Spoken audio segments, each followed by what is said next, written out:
दामिनीच्या बाबतीत मी बोलताना सांगेन की अशी मुलगी असणं शक्य आहे का असं कदाचित वाटू शकतं, कारण ती पत्रकार पण आहे, ती घरातलं पण सांभाळते, ती आदर्श बहीण असते, वडिलांसाठी पण ती आदर्श मुलगी असते. सुपरस्टार म्हणजे माझा मेकअप मन इकडून फॅन घेऊन बसला आहे किंवा इथून तो मॅडम आपको फ्रूट्स चाहिए क्या है चाहिए असं माझ्या मनात येत नाही. म्हणजे जे करतात त्याच्याबद्दल माझं काही म्हणणं नाहीये.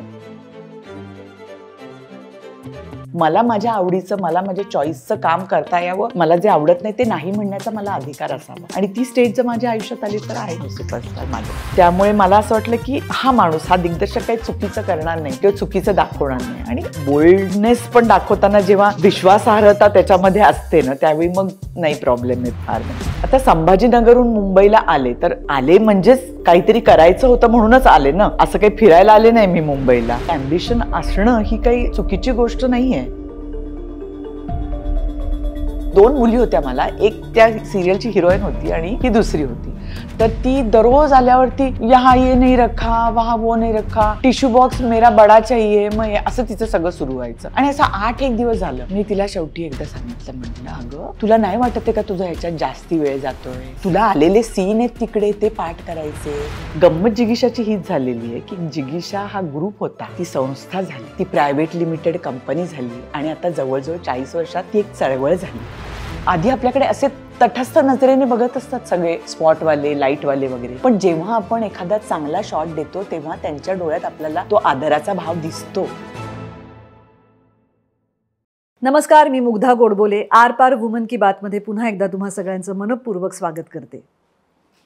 एक अशी अभिनेत्री जिने सर्व माध्यमांमध्ये अतिशय सक्षम भूमिका केल्या आहेत. आपण सगळे तिला वर्षानुवर्ष सातत्याने वेगवेगळ्या भूमिकांमध्ये बघतो आहोत आणि आपल्याला सगळ्यांना अजूनही दामिनी म्हटल्यानंतर जी आठवते ती प्रतीक्षाताई लोणकर. तर प्रतीक्षाताईशी आज आपण गप्पा मारणार आहोत आणि प्रतीक्षाताईचं तरतरीत दिसणं, तिचे शार्प फीचर्स, तिचं सुंदर स्माईल, हे सगळं आपण बघतोच आहोत. आणि म्हणूनच आमच्याकडनं आणि बर्वा स्किन थेरपीकडनं तुझ्यासाठी हे एक तू वापरलेस का बर्वाचे? हे पण वापरून बघ जर वापरले नसले. हो, नाही वापरले, फक्त एवढं ऐकलंय ना ह्याच्याबद्दल, खूप ऐकलंय. अनेक मैत्रिणी हे वापरतात. हो, तेच म्हटलं. खूप छान प्रोडक्ट्स असतात. मला वाटतं ह्याचीच वाट बघत असेल मी कदाचित. केमिकल्स नसतात. हो, तेच खूप. त्याच्यामुळे तुपापासून वगैरे बनवलेले असतात ना गाईच्या. हो, फारच छान, पण मस्त. तर नक्की वापर. नक्की नक्की आवडेल मला वापरायला. प्रतीक्षाताई, तू आज इथे आलीस त्याबद्दल मनपूर्वक आभार. आणि मी जरी तुझी ओळख करताना दामिनी असं म्हणाले असले तरी खरं सांगायचं तर मला स्वतःला मनापासून ते आवडत नाही.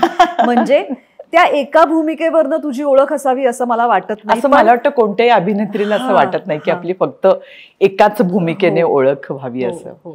पण तरी सुद्धा अजूनही सर्वसामान्य प्रेक्षकांना बरेचदा दामिनी म्हटल्यानंतर पटकन तुझा चेहरा डोळ्यासमोर येतो. हे यशही आहे, कारण त्या मालिकेचे 1,500-2,000 एपिसोड झाल्यानंतर त्या मालिकेतली आज तू जेवढी लक्षात आहेस तेवढं कदाचित दुसरं कोणी लक्षात राहिलं नसेल. त्यामुळे ते यशही आहे त्या मालिकेचं आणि तुझंही. पण त्या पलीकडे, त्या पुढे तू खूप काम केलंयस. आणि आज आपण ह्या निमित्ताने तुझं काम आणि त्या कामाच्या पलीकडे तुझी अनेक वेगवेगळ्या विषयांवरची मतं, जी मला असं वाटतं महत्त्वाची आहेत, कारण एवढी वर्ष काम करताना तू ते डोळसपणे केलंयस. म्हणजे फक्त तू गेलीयस आणि तुझं काम करून परत आलीयस असं नाहीये. तू तो सगळा काळ बघितलायस, तू खूप स्थित्यंतर बघितलीयस, वेगवेगळ्या माध्यमांमधली बघितलीयस. तर ते सगळं ऐकायला आज मी इथे बसले आणि माझ्या माध्यमातून आपले प्रेक्षक ते ऐकणार आहेत. तर ह्या निमित्ताने आज आपण अशा इथे बसलोय. खरं तर आम्ही गेल्या वर्षी एक अख्खा अमेरिकेचा दौरा एकत्र केला, किंवा त्यापूर्वी सुद्धा मी अनेक वर्ष प्रतीक्षाताईला ओळखते, पण असं बोलणं कधी होत नाही. आणि ह्या आरपारचा मला झालेला सगळ्यात मोठा फायदा हा आहे की माझ्या अनेक ओळखीच्यांना, मैत्रिणींना मी अशा ह्या स्पेसमध्ये भेटले. आणि वेगळ्या पद्धतीने दिसतात मला माणसं इथे. नाही नाही, मला पण तुला अगदी हे आपलं बोलणं आणि गप्पा सुरू होण्याच्या आधी मला पण तुला हे सांगायचंय की तू खूप हे म्हणजे तुला अनेकांनी ही कॉम्प्लिमेंट दिली असेल की तू हे खूप छान करतेस. पण छान करतेस म्हणजे नेमकं काय करतेस ते मला मुद्दाम सांगावंसं वाटतं. कारण कसं आहे, हे तर आहेच आपल्याकडे, असं म्हणतातच की इंटरव्ह्यू घेणाऱ्यापेक्षा तो म्हणजे जो देणारा असतो त्यांनी अधिक बोलावं किंवा त्याला बोलतं करावं, हे तर त्याचे काही कॉमन आपण क्रायटेरिया आपण म्हणतो. पण त्या व्यतिरिक्त मला असं वाटतं की गप्पांचा त्याला फील ठेवून सुद्धा तू त्यातून काहीतरी सूत्र काढण्याचा प्रयत्न करतेस. त्या माणसाचं असेल किंवा एकूण जगण्याचं असेल, विचारांचं असेल, पर्सनॅलिटीचं असेल, तू असं काहीतरी एक सूत्र स्वतःसाठी काढतेस, त्याच्यासाठी काढतेस आणि लोकांसाठी ते समोर उलगडून ठेवतेस. तर ते खूप छान आहे असं मला वाटतं. आणि त्यामुळे तुला पण त्याचं खूप म्हणजे मला असं वाटतं आपण जे नेहमी म्हणतो की आपला एक तो छान असा समृद्ध होण्याचा जो प्रवास असतो, कारण इतक्या व्यक्ती भेटणं म्हणजे असं म्हणतात ना की एक व्यक्ती भेटणं म्हणजे 10 पुस्तकं वाचल्यासारखं आहे. तर तसं तुला किती जण भेटले आतापर्यंत ना, त्यामुळे तुला आणि मला खूप एनरिचिंग झाला गा एक्सपिरियन्स. कारण फक्त आपल्या क्षेत्रातले नाही ना, वेगवेगळ्या क्षेत्रातल्या सुद्धा खूप जणी भेटतात. त्यामुळे एक तर कसं होतं की फक्त इंटरव्ह्यूच्या दरम्यान नाही, त्याच्या आधी अर्थातच त्या व्यक्तीविषयी थोडीफार माहिती काढणं किंवा मी आधी बोलते त्यांच्याशी थोडंसं. त्याच्यामुळे त्या सगळ्यातनं मला फार मजा येते. म्हणजे हा एक नवीन एक चॅप्टर अचानकपणे जो सुरू झाला त्याच्यात मी खूप रमली आहे. त्याच्यामुळे मला मजा येते. नक्कीच रमण्यासारखाच आहे तो. आणि कारण ना मी असा बरेचदा विचार करते की एवढे पॉडकास्ट का सुरू असतील सध्या. तर मला असं मध्ये असं वाटलं, कारण मी स्वतः ऐकते किंवा म्हणजे जेव्हा आम्ही आरपार सुरू केलं तेव्हा एवढे नव्हते, आत्ताचे इतके नव्हते. कारण 1.5 वर्ष झालं आता आरपार सुरू करून, म्हणजे वुमन की बात सुरू करून. तर माझ्या असं एक लक्षात आलं की हे ना एक वेगळ्या प्रकारचं स्टोरी टेलिंग आहे. म्हणजे आज माझ्या समोर प्रतीक्षा लोणकर ही अभिनेत्री आहे. आता मी जसं नेहमीच म्हणते तसं की फिल्मोलॉजी सगळ्यांनाच आता कळते किंवा ते कुठून ना कुठून तरी माहिती होतच. सुरुवात कुठे केलीस आणि त्याच्यानंतर आणि कोणाची कुठून तरी ती झालेलीच असते. म्हणजे हे लोकांना कळणं सोपं झालंय. पण त्या पलीकडची व्यक्ती कशी आहे ही त्या माणसाची एक गोष्ट असते ना. बरोबर.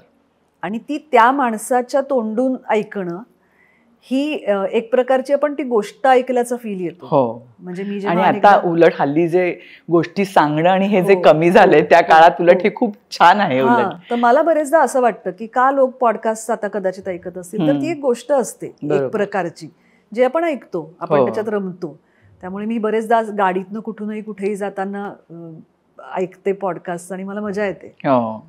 नक्कीच नक्कीच. आणि काही ना काहीतरी ते आपण त्याच्याशी कनेक्ट व्हायला बघतो. कधीतरी त्याच्यामुळे आपण विचार करायला लागतो. कधीतरी आपल्याला असं वाटतं अच्छा हे असं होतं, तर मला असं वाटत होतं. म्हणजे असे काही आपले आडाखे कधी चुकतात, कधी बरोबर येतात, अशी ती गंमत असते. म्हणजे मला तुला पहिल्यांदा तेच विचारायचंय की तू खूप ज्याला आपण सगळ्या अर्थाने इंग्रजी भाषेत इंटेलेक्च्युअल असं म्हणतो की म्हणजे तू अभ्यासात हुशार, तू बोर्डात आलेली, आणि तुझी संभाजीनगर मधली जी चळवळ होती, नाट्य चळवळ असं आपण म्हणूया, ती एक वेगळ्या पद्धतीची होती. किंवा त्याच्यामध्ये तुम्ही एक्सपेरिमेंटल नाटक म्हणून जे करायचं ते पुन्हा एकदा वैचारिक दृष्ट्या खूप भरीव काहीतरी असं होतं.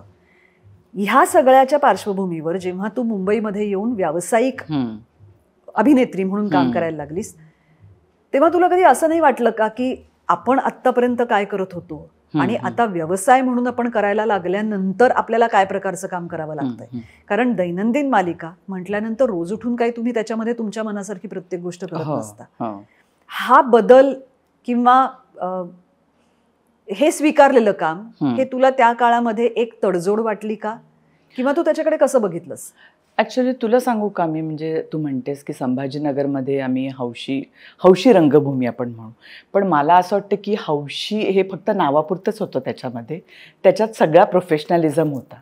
म्हणजे प्रयोग करत होतो आम्ही, पण प्रयोग करताना शिस्त किंवा ती तत्व कुठेच बाजूला पडली नव्हती. म्हणजे असं नव्हतं की 6चे तुम्ही 7ला या, 8ला या, रिहर्सल सुरू करा. त्यामुळे तू म्हणतेस तसं की एका विशिष्ट तालमीमध्ये तयार झालो होतो. ती शिस्त असेल, तो विचार असेल, तो दृष्टिकोन असेल, हे सगळं डोक्यात घेऊनच इथे आलो होतो. परंतु ही पण एक उत्सुकता होती की इथे काय असेल, इथे कसं असेल. कारण हे तर माहितीये प्रत्येक शहराची वेगळी लय असते, प्रत्येक शहराचं वेगळी फिलॉसॉफी असते मी तर म्हणेन. त्याची पर्सनॅलिटी एक वेगळी असते प्रत्येक शहराची. आणि जेव्हा तुम्ही दुसरीकडे जाता त्यावेळी तुम्ही त्याच्याशी हळूहळू ऍडजस्ट होऊन घेत असता. म्हणजे चांगल्या अर्थाने, सरेंडर शब्द नाही वापरते मी, ऍडजस्ट होऊन घेता. कारण तुम्हाला माहिती असते की मला करायचंय काय, तर माझं प्रेम काय आहे, नाटक आहे माझं प्रेम, मला या फील्डमध्ये करायचंय. मग मेन त्याच्याशी तुम्ही प्रामाणिक राहा आणि बाकी गोष्टींमध्ये तुम्हाला थोडे थोडे बदल करावे लागले असतील समजा, तर हरकत नाही ना. कारण शेवटी मेड टू ऑर्डर असं काही नसतंच, तुम्हाला ते तुमच्या पद्धतीनेच करून घ्यावं लागतं. त्यामुळे मला माझ्या क्षेत्रामध्ये काम करायला मिळतंय. आपण म्हणतो ना की आपलं अगदी म्हणजे पहिलं प्रेम ते होतं, तर ते जर मला करायला मिळतंय तर या छोट्या छोट्या गोष्टी मी घेईन की समजून. म्हणजे याच्यात काय थोडंसं काय शेड्यूलमध्ये थोडेसे प्रॉब्लेम असतात, किंवा कधीतरी आपण म्हणतो की भूमिका करताना आपण अनेकदा असं म्हणतो ना की काय विचार आहे, काय थॉट आहे, हा प्रत्येक वेळी तितका क्लिअर असेल की नाही, किंवा तितकी ती वेल डिफाईन्ड असेल की नाही, या गोष्टी असतील. पण शिकूया की ते पण, म्हणजे ते पण शिकायला हरकत नाही आपण. कारण आपल्याला एकदा स्वीकारल्यानंतर त्याच्यातले बारकावे आपण जाणून घेण्याचा प्रयत्न करतोच ना. त्याच्यामुळे तशी त्या गोष्टींशी हळूहळू मी काय म्हणतात त्याला शिकत गेले, थोडंसं त्याच्याशी ऍडजस्ट करत गेले. आणि मग त्याच्यातही मजा यायला लागली आपण असं म्हणू शकतो की. कारण काही नवीन शिकण्याची किंवा काही नवीन गोष्टींमध्ये शिरण्याची, ते करून बघण्याची, ते जमायला लागल्यावर ती मिळणारा जो आनंद असतो तो पण एक वेगळा असतोच मला वाटतं. त्यामुळे तसा तो करण्याचा प्रयत्न असावा कदाचित. तर प्रतिशाताई मला एक सांग की आपली काहीतरी एक वैचारिक बैठक असते किंवा ज्याला आपण कलाकाराची निष्ठा असं पण म्हणतो, जशी रंगभूमीची तुझी निष्ठा होती, त्या निष्ठेच्या आपण किती लांब जाऊ शकतो एखादी भूमिका करताना, किंवा एखादा त्या भूमिकेतही एखादा प्रसंग करताना अभिनेत्री म्हणून तू जे काही करायचं ठरवलंयस त्याच्यापेक्षा किती लांब तू जाऊ शकतेस किंवा जावं कलाकारांनी? मी तुला मगाशी म्हटलं तसं मला वाटलं की बेसिक जे आहे, म्हणजे तुमची जी बेसिक तत्व आहेत ना ती ठेवावीत, पण बारकावे बाकीचे असतात ना ते तुम्हाला बदलावे लागत असतील ना तर ते बदलायला हरकत नाही. शेवटी पोचायचंय कुठे तुम्हाला, त्याच्याबद्दल तुमचं ठाम असणं आवश्यक आहे. पण त्याच्या बरोबरचा जो प्रवास असेल कदाचित तो थोडासा वेगळा होऊ शकतो, किंवा आपण ठरवलोय तसा तो नसेल कदाचित. पण तो जर आपण आपल्या पद्धतीने हे करून घेतला, किंवा ज्याला आपण म्हणू की तो पण आपण समजून घेतला, रादर आपल्या पद्धतीने म्हणण्यापेक्षा तो समजून घेऊन त्याची काय डिमांड आहे असं करून आपण घेतलं, तर मला वाटतं आपला प्रवास होऊ शकतो म्हणजे नीट मार्गाने. कारण निष्ठा म्हणजे मला असं वाटतं की प्रामाणिकपणे काम करत राहणं ही फार मोठी निष्ठा आहे असं मला वाटतं. आणि त्याच्यापेक्षा काही वेगळी निष्ठा असू शकत नाही की तुम्ही तुमच्या वाटेला आलेलं काम हे अत्यंत प्रामाणिकपणे करणं, आणि त्याला त्या भूमिकेला किंवा त्याला जी गरज आहे किंवा त्याला जे म्हणायचंय ते तिथपर्यंत पोचण्याचा प्रयत्न करणं, याच्याशिवाय मला नाही वाटत कोणती वेगळी निष्ठा असू शकते किंवा असावी रादर मला वाटतं.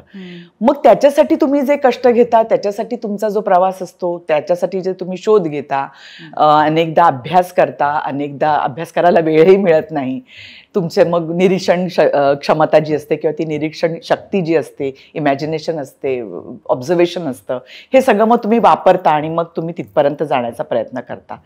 त्यामुळे मला असं वाटतं की निष्ठा ही काही अशी दूरची गोष्ट नाही आहे, ती खुंटीवर टांगायची गोष्ट नाही आहे, ती आपल्यात असतेच.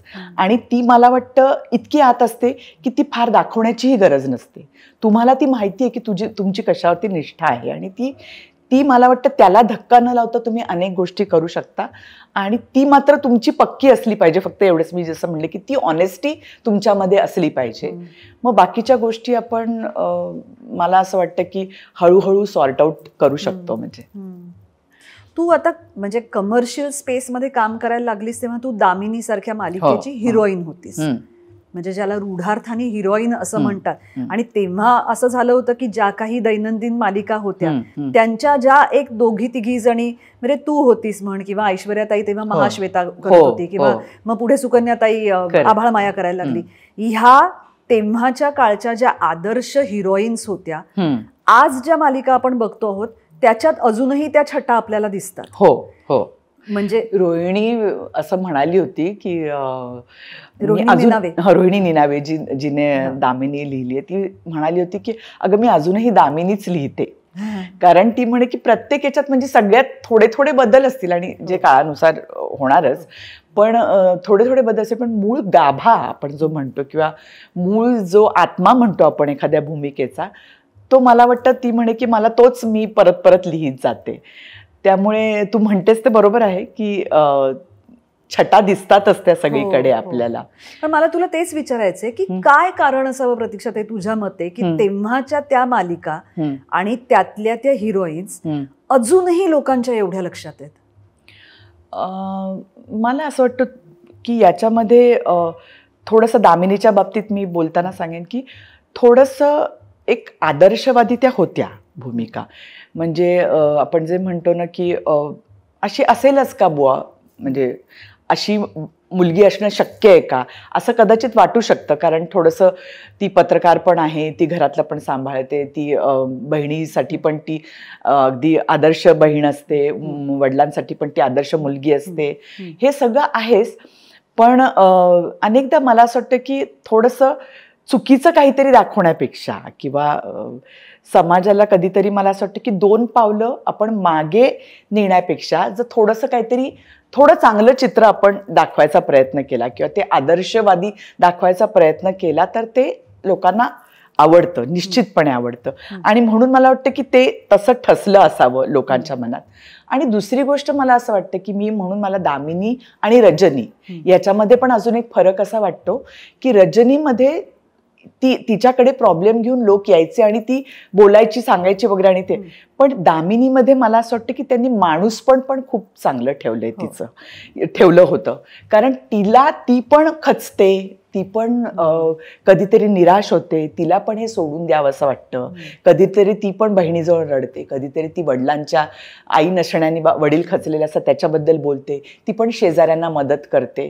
तर हे जे आहे ना ते मला तिचं खूप महत्त्वाचं वाटतं की तुम्ही चांगलं काम करत असतानाही तुम्ही तुमच्यातलं ते कोणीतरी अप्राप्य असं वाटण्यापेक्षाही आपलंच कोणीतरी, म्हणजे जे आपण म्हणतो ना की गर्ल नेक्स्ट डोअर किंवा असं, की हिच्यात मला हो बहीण दिसते, मला हिच्यामध्ये, म्हणजे जी मला दामिनीनंतर जी पत्र आली ना तुला मी सांगते त्याच्यातून, म्हणजे मला पण असं आपल्याला कळतं ना की अरे एखादं माध्यम किती प्रभावी असू शकतं आणि त्या माध्यमाची म्हणून कशी जबाबदारी असते ॲक्च्युली, आणि आपली ही भूमिका करताना कशी आपली पण भूमिका ठाम असायला हवं. उलट म्हणजे ती भूमिकेमागची भूमिका आपण समजून घेणं किती गरजेचं असतं हे मला उलट त्या निमित्ताने जाणवलं की म्हणजे त्यांच्या पत्रांमध्ये सगळीकडे अगदी म्हणजे असं की माझ्या बेंचवर बसणारी मुलगी माझ्याशी भांडली आहे तर दामिनीताई येऊन तू तिला नीट सांग, भांडू नको, पासून तर त्या 80 वर्षाच्या आजींपर्यंत की मला माझी सून घरात नीट वागवत नाही तर तू येऊन तिच्याशी बोल. पण म्हणजे त्याच्यातून लक्षात येतं ना की ते कनेक्ट कसे होतात आणि मग त्यांना ते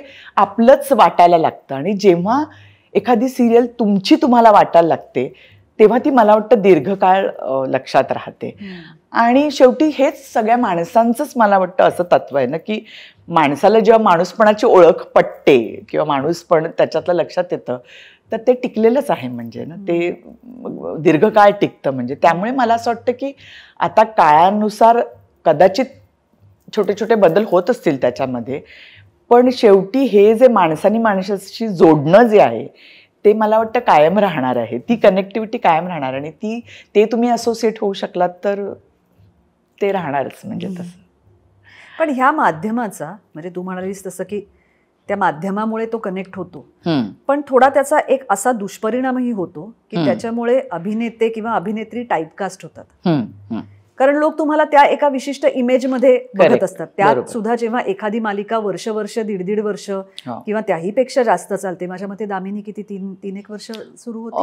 हो 3-1 वर्ष होतीच. हो ना? 3 नाही, जास्तीच जास्त असेल. होती. म्हणजे मी ऍक्च्युली 2.5 वर्ष केली ती, त्याच्यानंतर म्हणजे हो, शितीने हो, ती केली, तेव्हा ती अजून म्हणजे खरं तर तिने माझ्यापेक्षा जास्त एपिसोड्स केले हो, त्याचे. हो. त्यामुळे जवळजवळ मला वाटतं 4-1 वर्ष असेल ती बहुतेक, मला वाटतं 4-4.5 वर्ष. तर नक्कीच. तुम्हाला जेव्हा त्या एका भूमिकेमध्ये प्रेक्षक 2-2.5-3 वर्ष बघत असतात, तेव्हा ते तुम्हाला इतके त्याच्याशी असोसिएट हो, करायला हो. लागतात की ती इमेज ब्रेक करून दुसरं काहीतरी करणं हे कलाकारासाठी कठीणही असतं, किंवा मग तुम्हाला त्याच पद्धतीच्या भूमिका मिळत करेक्ट जातात. करेक्ट. ह्यापैकी काय झालं तुझ्या बाबतीत? ॲक्च्युली दामिनी जेव्हा संपली ना, त्यावेळी तुला मी सांगते, माझ्याकडे इतक्या पिक्चरच्या फिल्मच्या स्क्रिप्ट आल्या, खूप म्हणजे 11-12 स्क्रिप्ट असतील, म्हणजे येतच होत्या माझ्याकडे. आणि प्रत्येक स्क्रिप्टमध्ये असंच होतं की ही कशी धडा शिकवते, म्हणजे झुंजार असं पत्रिका. असं आणि घराण्याला कसं शिकवते, कधीतरी आपल्या नातलगांना कसं शिकवते, किंवा कधीतरी ती जिथे काम करत असते. पण तेव्हा मला नाही वाटलं ते करावंसं, कारण शेवटी हे आपल्याच हातात असतं असं मला वाटतं, की आपल्याला तसंच परत करायचंय का आपल्याला आणखीन काहीतरी नवीन करायचंय. म्हणजे मला आत्ता ना तीच गंमत वाटते की आत्ता आपण असा एक थोडासा एक ट्रेंड असं नाही मला म्हणता येणार, पण आत्ता एक असं आहे का जरा की अरे आत्ताच आपला काळ आहे, आपण आता करून घ्या काय काय करायचं ते वगैरे. तर मला असं तेव्हा कधी नाही वाटलं की हा आता आपला काळ आहे आणि आता माझा काळ सुरू झालाय असंच वाटलं मला. त्याच्यामुळे मला अशी कधी भीती नाही वाटली की मी आता हे तसे करून आता माझं नाव कमावून घ्या वगैरे. उलट तेव्हा मला असं वाटलं की अरे मला आता उलट माझ्यामध्ये ही ताकद आली आहे की आता मला हे म्हणण्याचं आलं की नाही, मला हे नाही करायचंय, मला ते करायचंय, मला ते नाही करायचंय, मला तेच करायचंय. म्हणजे तुम्हाला चॉईस आला आता, तर तुम्ही त्याचा उपयोग करायला हवा नाही का. आपल्याला जर चॉईस आला असेल तर आपण असू दे असं कशाला करायचं. तर त्यामुळे मी त्या कोणतीच स्क्रिप्ट त्यातली केली नाही, म्हणजे कोणतीच नाही अक्षरशः. कारण मला मनापासून वाटत होतं की मी ते करू नये, आणि मग आपण काहीतरी जरा म्हणजे तुला खोटं वाटेल, मी त्याच्यानंतर एक इतकी छोटीशी एक मालिका केली, सोंगाड्या बाजा नावाची. विजय कदम आता नाही आहेत आपल्यात ते. तर त्याच्या सोंगाड्याच्या जीवनावरची ती होती, आणि त्याच्यामध्ये सोंगाड्याच्या बायकोचं कसं दुःख असं नाही, पण तिचं काय जगणं असू शकतं, कारण सोंगाड्या सतत बाहेर असणं वगैरे. तर कदाचित ती एवढी बघितली नसेल किंवा कोणी बघितली असेल माहीत नाही मला, पण मला करायला आवडलं ते, मला करावंसं ते वाटलं करावंसं. कारण शेवटी मला असं वाटतं की आपल्याला पण काय हवं ते पण आपण थोडंसं बघितलं पाहिजे. म्हणजे असं लोकांना तेच आवडते वगैरे असं म्हणण्यात फार अर्थ नसतो असं मला वाटतं, कारण शेवटी लोकांना काय आपण जे दाखवू तेच आवडत असतं ना. त्याच्यामुळे मला नाही वाटलं तशा प्रकारचं काही करावं, कारण तसंच करत गेले असते तर अजूनही तसे भरपूर आले असते किंवा केले असते मी.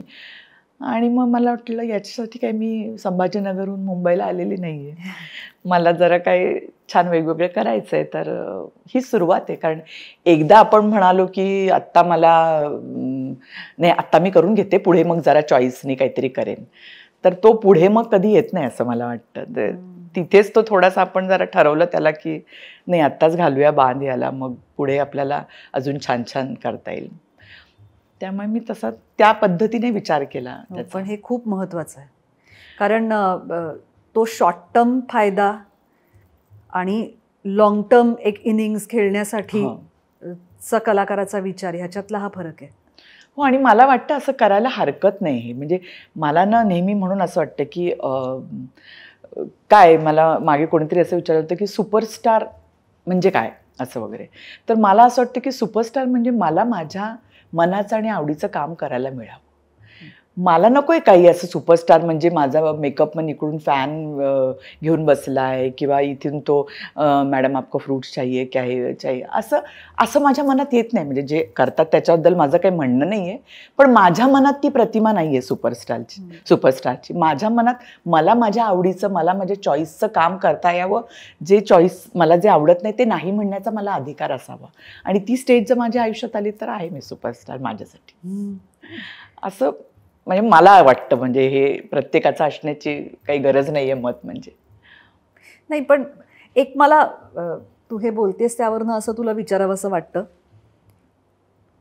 तर हे जे महत्वाकांक्षी असणं, ह्याला एक जे नेगेटिव्ह थोडंसं एक कनोटेशन आहे, तर ते कसं कुठून सुरू झालंय मला माहित नाहीये. पण विशेषतः बायकांच्या बाबतीत किंवा अभिनेत्रींच्या बाबतीत तर मी अनेकदा, म्हणजे इथे सुद्धा मी अनेकींशी बोलले किंवा बाहेर सुद्धा अनेकींशी बोलते, माझ्याकडे कामं आली, मी करत गेले, किंवा मी कुटुंबाला प्राधान्य दिलं, असं बरेचदा म्हटलं जातं. पण मी ॲम्बिशियस आहे, मला करायचंय, असं समहाऊ कोणी पटकन म्हणत नाही. आणि ते काय, मला असं वाटतं त्याच्यामध्ये ओव्हर ॲम्बिशियस जे आपण म्हणतो ना, ती शेड ॲम्बिशन मध्येच घेतात ते बहुतेक. कारण ओव्हर ॲम्बिशियसला कदाचित तो एक जो नेगेटिव्ह असू शकेल असा. पण मला वाटतं ॲम्बिशन त्याला शब्द म्हणायचा किंवा काय माहिती नाही मला, पण मला असं वाटतं की मला हे करायचंय आणि त्याच्यासाठी मी झगडणार आहे असं असणं. आता याला तुम्ही काय म्हणता हे ठरवा म्हणजे. आणि ते करताना हेही तेवढंच महत्त्वाचं की माझे मार्ग मी निवडायचं पण ते स्वातंत्र्य ठेवलेलं आहे, किंवा म्हणजे माझे मार्ग पण मी तेवढेच ठेवेन निरोगी. असं जर असेल तर मला वाटतं हरकत नाही तुम्ही ॲम्बिशियस असायला. किंवा कारण माझ्या बाबतीत सांगायचं तर कसं आहे ना, की आता संभाजीनगरहून मुंबईला आले तर आले म्हणजेच काहीतरी करायचं होतं म्हणूनच आले ना, असं काही फिरायला आले नाही मी मुंबईला. त्याच्यामुळे ते करायचं हे ठरलेलंच होतं आणि नाटकामध्ये करायचं आहे आपल्याला, या फील्डमध्ये काय आहे हे फील्ड जाणून घ्यायचं आहे. आणि पुढे पुढे तर मग सिरियल आल्या, मग पुढे फिल्म्स आल्या. त्यामुळे हे करण्यासाठीच आलं होतं आणि याला आपण म्हणू शकतो ॲम्बिशन. आणि ॲम्बिशन असणं ही काही चुकीची गोष्ट नाही आहे. हां, तुम्ही ती कशी त्याचा काय म्हणतात त्याला, तुम्ही कसं तिथपर्यंत पोचता हा रस्ता पण मला फार महत्त्वाचा वाटतो. कारण की अनेकदा बाय हुक ऑर क्रूक असं पण मला काही म्हणजे असं मला तरी करण्याचा माझा हे नाही आहे स्वभाव.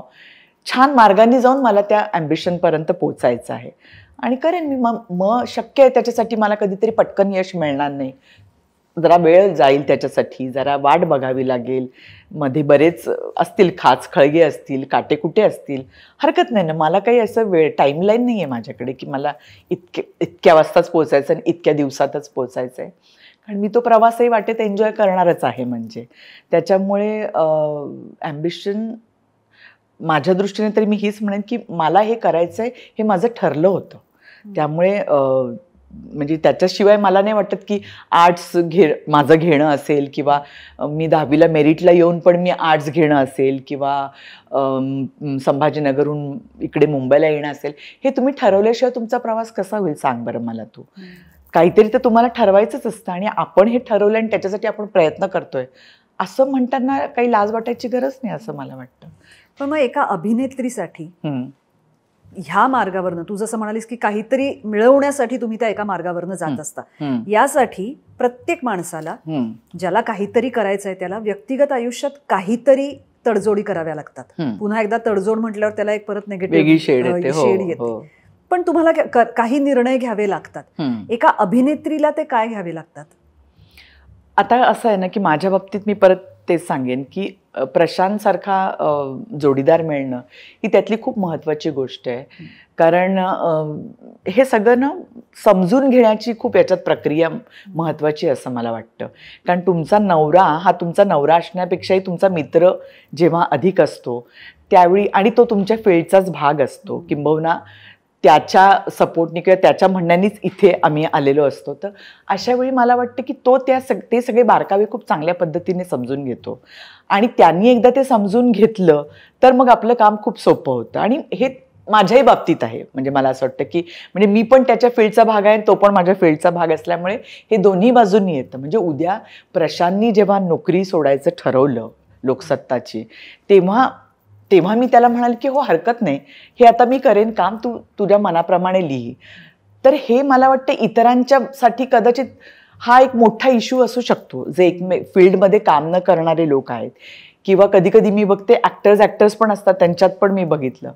पण माझ्या बाबतीत फार कॉम्प्रोमाइज किंवा ज्याला आपण तडजोड हा हे शब्द आहे, पण तरी मला वाटतं तसं काही मला फार असं वाटलं नाही. कारण की समजून घेण्याची प्रक्रिया खूप चांगली होती त्याच्यामध्ये.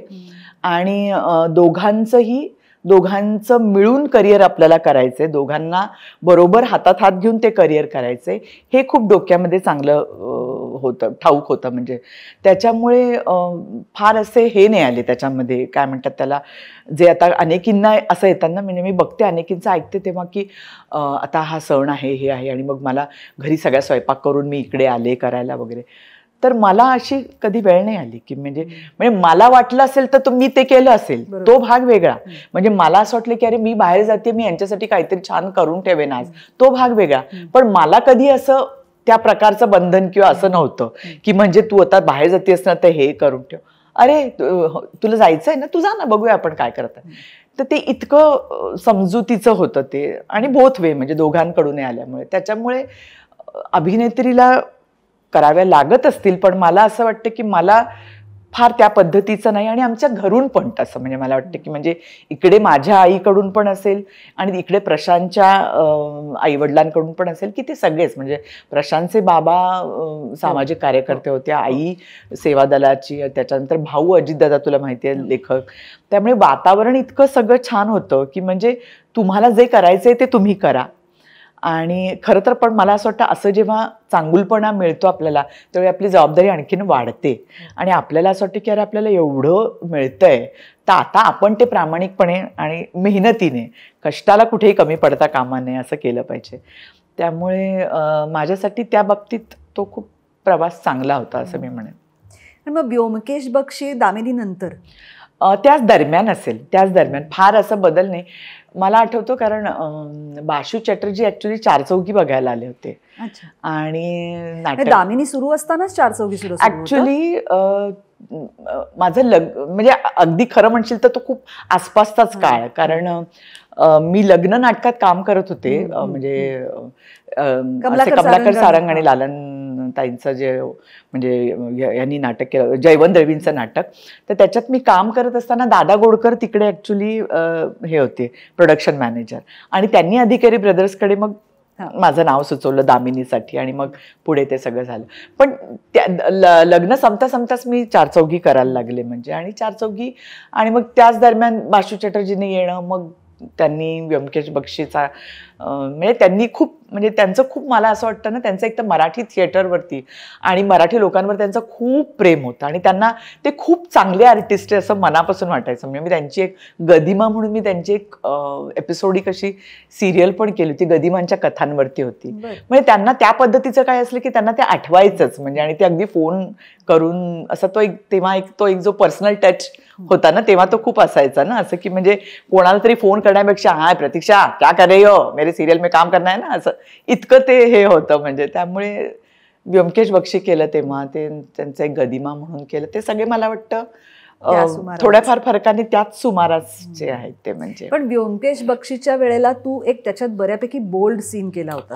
तू वॅम्प होतीस. हो वॅम्प, हा म्हणजे फायनली निघते ती. हो ती तुझी तुझी इमेज आणि त्याच्यामध्ये बराच फरक होता. तर तो कसा काय तू निर्णय घेतलास, किंवा तो सगळा अनुभव कसा काय होता? तो तुझ्या चाहत्यांना म्हण किंवा तुझ्या आजूबाजूच्यांना तो शॉकिंग वाटला का त्यावेळेला? जेव्हा पहिल्यांदा त्यांनी विचारलं ना बाशुदांनी, आणि ते काय सगळं क्लिअर बोलणारे, आणि सगळं ऐसा है तुम्हारा फेस ऐसा है ना कि तुम एकदम बिल्कुल इनोसेंट लगती हो लेकिन वो मुझे ऐसे करना है वगैरे, त्यांनी त्या पद्धतीने सांगितलं. आणि टेलिव्हिजन पे है, तुम इतना उसका टेन्शन मत लो, इतना असं वगैरे त्यांनी सगळं सांगितलं. मला असं झालंच की अरे नाही, आणि झालं म्हणण्यापेक्षा कसं आहे ना की आपण नवीन नवीन आलेलो असतो त्यावेळी, आपल्याला तितकासा फील्डचा अंदाज नसतो, बरोबर, किंवा काय केल्याने त्याचे काय परिणाम होतील, किंवा ह्याच्यामुळे पुढे काय होऊ शकतं हे तेव्हा तसं तितकंच आपल्याला कळत नसतं. पण एवढंच आहे की माझा त्या दिग्दर्शकावरती विश्वास होता की तो उगाच काहीतरी दाखवायचं म्हणून दाखवणार नाही हे माहिती होतं. कदाचित हे जर कोणी माहितीतला दिग्दर्शक नसता तर कदाचित मला हा प्रश्न पडला असता, आणि मग मी त्याबद्दल थोडीशी विचार केला असता की हे करायचंय की नाही म्हणून. पण मला एकतर ती सिरियल खूप महत्वाची आणि आवडत होती, आणि ती ज्या पद्धतीने त्याचं हँडलिंग होतं, ज्या पद्धतीचं त्यांनी स्टोरी टेलिंग होतं, ते सगळं खूपच आवडणारं. म्हणजे मी तुला परवा तेच सांगते, परवा मला एका कार्यक्रमाला बोलवलं होतं, तर तिथे त्यांनी ना माझी एक क्लिप केली होती, आणि त्याच्यात त्यांनी तो ब्योमकेश बक्षीचा तो एक सीन दाखवला ना, तुम्ही असे बघतच राहिले. म्हणजे मला असं वाटलं की किती तेव्हा असं शांतपणे आणि असं छान काम केलं जायचं आणि असं वगैरे. म्हणजे मला तो काळच आठवला एकदम आणि फार छान वाटलं मला ते बघताना. त्यामुळे बाकी सगळं इतकं ते छान होतं सगळं प्रपोजल. त्यामुळे मला असं वाटलं की हा माणूस, हा दिग्दर्शक काही चुकीचं करणार नाही किंवा चुकीचं दाखवणार नाही आणि तसंच ते झालं. त्याच्यामुळे आपण बोल्डनेस पण दाखवताना जेव्हा विश्वासार्हता त्याच्यामध्ये असते ना, त्यावेळी मग नाही प्रॉब्लेम येत फार. म्हणजे पण असं कुठे काही तेव्हा डोक्यात होतं का प्रतीक्षाताई की आपण पुढे जाऊन हिरोईन होणार आहोत किंवा त्याच्यासाठी हिरोईन म्हणण्यापेक्षा आपल्याला मध्यवर्ती भूमिका करायच्या आहेत, म्हणजे टेक्निकली हिरोईन व्हायचं, आणि मग जर आपल्याला हिरोईन व्हायचं असेल तर आपल्याला काही प्रमाणात बोल्ड सीन्स म्हण किंवा एक्सपोज म्हण, ज्याला आपण म्हणतो तसं, हे सगळं करावं लागणार आहे, असं काही कुठे तुझ्या डोक्यात होतं? किंवा अशी काही तेव्हाची परिस्थिती होती? मराठी चित्रपटांमध्ये तरी कमी होती, कमीच होती मराठीमध्ये. ऍक्च्युली काय माहितीये ना, मी तुला म्हटलं ना की सुरुवात ही नाटकापासून झाली. म्हणजे ना, कारण आलो मुंबईला ते नाटक करण्यासाठी, त्यामुळे तेव्हा असं काही खूप फिल्म्स किंवा मी ते सांगते ना की असं काय आम्ही कोणाची चिठ्ठी घेऊन तिकडून आलो नव्हतो की अरे बाबा ही चिठ्ठी द्या आणि आता मला काम पाहिजे, असं नव्हतंच काही. जे आलो होतो ते एक छान आपल्याला आपल्या नाटकाच्या क्षेत्रात मुसाफिरी करायची आहे असाच विचार घेऊन आलो होतो. मग हळूहळू त्या एक एक स्टेप्स होत गेल्या. म्हणजे तेव्हा नुकतंच हे जसं सिरियल्सचं मालिकांचं सुरू झालं होतं, त्यामुळे दामिनी मिळाली आणि दामिनीचा कालावधीच एकतर खूप मोठा होता आणि त्यांनी नकळतपणे तुम्हाला एक, आपण जसं म्हणतो की एक चेहरा मिळवून दिला, एक वेगळा चेहरा मिळवून दिला. मग त्याच्यानंतर थोडंसं वाटलं की आता आपण हे अजून जबाबदारीनं केलं पाहिजे, अजून आपली जबाबदारी वाढली आहे. आणि मग असं वाटलं की भूमिका मध्यवर्ती किंवा कशी आहे याच्यापेक्षाही तिच्यामध्ये किती पोटेन्शियल आहे किंवा ती किती ज्याला आपण म्हणू की किती डिफाईन्ड चांगल्या पद्धतीने केलेली आहे किंवा त्या भूमिकेचा किती चांगल्या पद्धतीने चांगल्या अंगाने विचार केलेला आहे, ह्या गोष्टी जास्ती महत्त्वाच्या वाटत गेल्या. त्यामुळे वेगवेगळ्या प्रोजेक्टमध्ये मला असं कधी झालं नाही की हां इथे मी मेन रोल करणार, इथे मेन रोल करणार, असं मला नाही वाटलं कधी. मला असं प्रोजेक्टचं पण तेवढंच हे वाटलं की अरे हे छान प्रोजेक्ट बनतं, याचा आपण भाग व्हायला हरकत नाही, असंही मला वाटलं. त्यामुळे मी फार त्या हिरोईन्स किंवा या प्रांतात नाही गेले. आणि तुला खरं सांगू का, मी ज्यावेळी हे सुरू केलं ना त्यावेळी फिल्म्समध्ये खूप वेगळ्या प्रकारचं वातावरण होतं तेव्हा. म्हणजे तेव्हा मराठी फिल्म्समध्ये म्हणजे कॉमेडी आणि असं जे आपण म्हणतो ना की असं सगळं, आणि लक्ष्मीकांत बेर्डे आणि अशोक सराफ हे सगळे तेव्हा कार्यरत होते. आणि मला असं तेव्हा वाटत होतं की अरे आपण याच्यात होणार आहोत का फिट, किंवा काय आपलं नेमकं याच्यात काय असेल स्थान किंवा. आणि नेमकं त्याच वेळेला टेलिव्हिजन हे खूप नवीन विकसित होत होतं. म्हणजे ते एक्सपेरिमेंट करू बघत होतं. म्हणजे विषयांच्या बाबतीत, हो नक्की, भूमिकांच्या बाबतीत, म्हणजे कॅरेक्टर्सच्या बाबतीत, टेकिंगच्या बाबतीत इतकं वेगवेगळे प्रयत्न करत होतं. तर मला असं वाटलं अरे याचा भाग व्हायला आपल्याला अधिक आवडेल, आपण हे जास्ती करून बघूया का. त्यामुळे डोक्यात हिरोईनचं खूळ कधीच नव्हतं. छान काम करायला पाहिजे हेच त्याच्यामध्ये मेन होतं. आणि मग छान काम करण्यासाठी जिथे कुठे आपल्याला जागा मिळते तिथे आपण स्वतःला फिट करतो, तसं मला वाटतं. त्यामुळे मी फार त्या अंगाने गेले नाही की मला हां आता हिरोईनचं करायचं वगैरे. छान फिल्ममध्ये मिळाले तर, म्हणजे आता मी नंतर सुरवंता नावाची फिल्म केली म्हणजे रामदास फुटाणेंची, तर ती ऊस तोडणी कामगारांवरची ती फिल्म होती. कुणाच्या खांद्यावर म्हणून बागकेसकरांची कादंबरी होती, त्याच्यावरची ती फिल्म होती. तर छान मला उलट मजा वाटली की तिथे कोल्हापूरला जाऊन त्या बायकांना आम्ही बघितलं, त्यांचे सगळे त्यांचे तांडे कसे निघतात. आणि मग हे म्हणजे उलट मला असं रमायला जास्ती आवडलं. म्हणजे काय तुला जे आपण म्हणतो की छान छान कपडे घालून हे करण्यापेक्षा मला जरा भूमिकेच्या अंतरंगात डोकावायला जास्ती आवडलं. म्हणजे आता तू हे जे म्हणतेस ना त्याच अनुषंगाने मला तुला असं विचारायचं आहे की दामिनी नंतर वसुधा, त्यानंतर आत्ता जिजाऊ पर्यंत तू खरंच एकाहून एक उत्तम भूमिका टेलिव्हिजन मध्ये केल्यास, ज्या लोकांच्या खूप दीर्घकाळ लक्षात राहिल्या.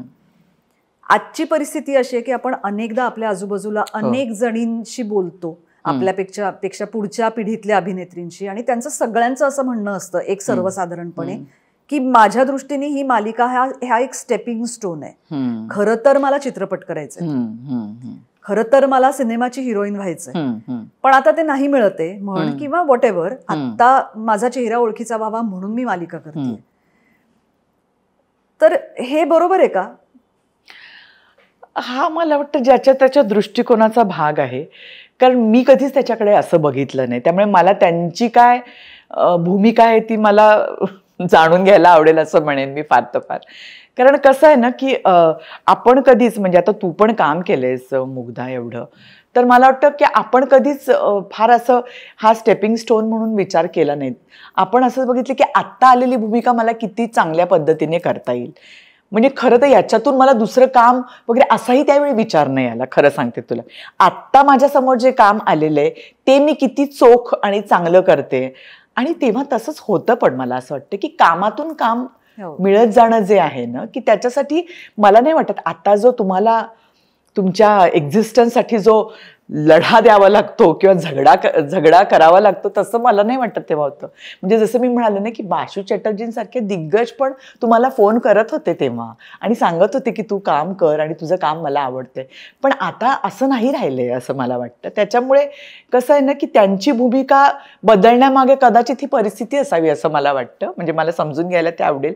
पण म्हणजे मी आले तेव्हापासून तरी माझं असंच होतं की मला समोर आलेलं काम मी किती चांगलं करते आणि मग त्या कामातून मग लोकांना म्हणू देत की नाही आता ही या भूमिकेला पण चांगली आहे, त्या भूमिकेला पण चांगली आहे, असं हे आहे. आणि कारण शेवटी ना आपण काहीतरी वेगळं उद्दिष्ट ठेवून केलेलं काम ह्याच्यात मला वाटतं की तेवढा तो प्रामाणिकपणा येतोच की नाही असं मला वाटतं. कारण अगदी पटतं. कारण आपण ते काय करतो ना, आपण समोरचं ठेवून पुढच्याचा विचार करतो. म्हणजे वर्तमानात न जगता भविष्याचे वेध घ्यायला लागतो ना, तर मला वाटतं थोडंसं आपलं गणित कधी कधी चुकण्याची शक्यता असते त्याच्यामध्ये.